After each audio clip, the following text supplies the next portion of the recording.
cultural phenomenons are not always grass-rooted and carefully curated. Sometimes all you need is a small, tiny spark of creativity, originality, and in the MTV playing fields, a tailor-made look and style. And the deep pockets, of course, and the staff to build up a modern, flashy Franken idol. Korn has somehow remained a huge worldwide monster brand. While innovative, they truly did not exactly bang out perfect albums or flawless albums in a row, like many 80s icons. But what they had was innovation, and basically a new genre, developers of a new genre. And I use the term pioneers loosely, but for a lack of a better term, they are considered pioneers, especially by the kids coming of age in the mid-90s that latched onto it as their national anthem for angst and teenage hormonal bouts of rage and emotional turmoil. And after the biblical floods of the grunge era, there was a need for heavier and back to metal basics. But with a big bang, turns out when record labels get together and create these big bangs of musical revolution, they turn out to be very lucrative for the record companies back in the day before the dreaded internet era of piracy. What truly helped the new movement was the collusion of several factors converging at the same crossroads in the 90s. One was the technology involved with guitar pedals and effect modules. Studio wizardry made guitars start to sound otherworldly and ethereal and almost synthesizer-like.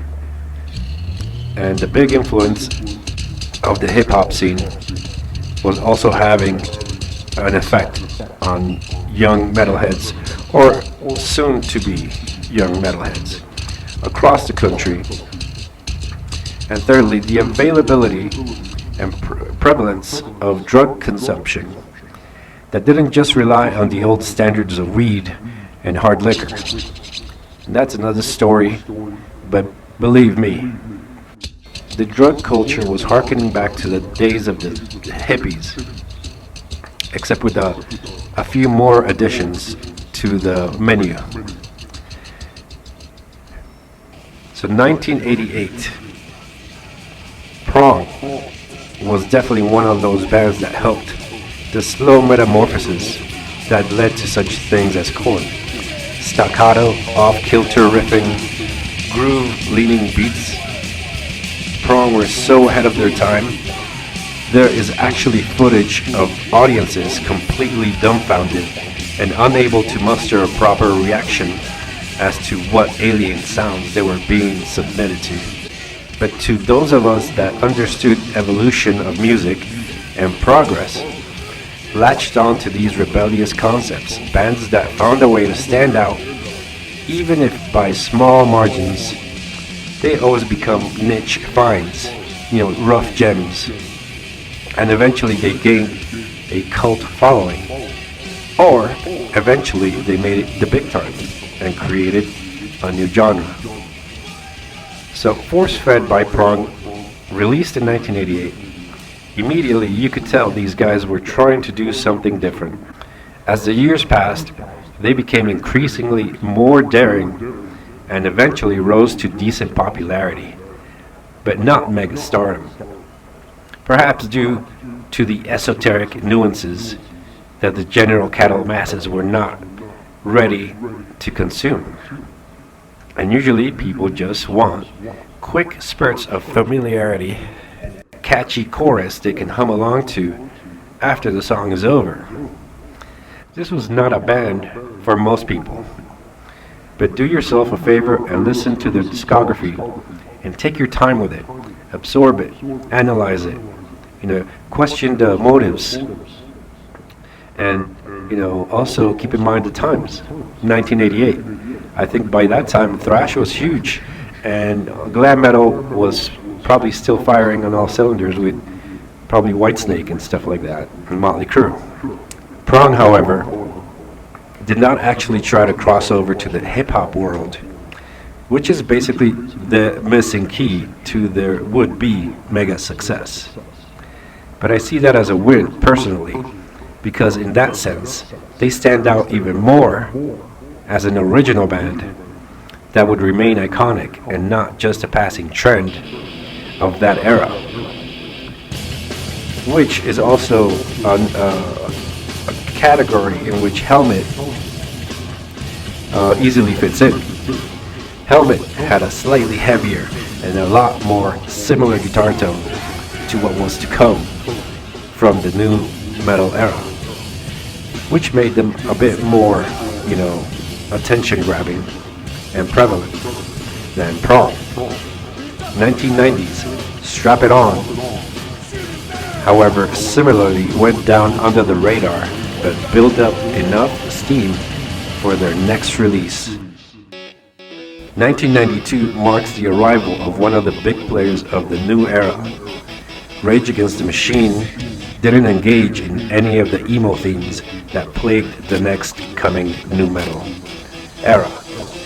But what they did do is completely embrace the hip-hop angle, and therefore leaving both Prong and Helmet in the dust in terms of commercial success.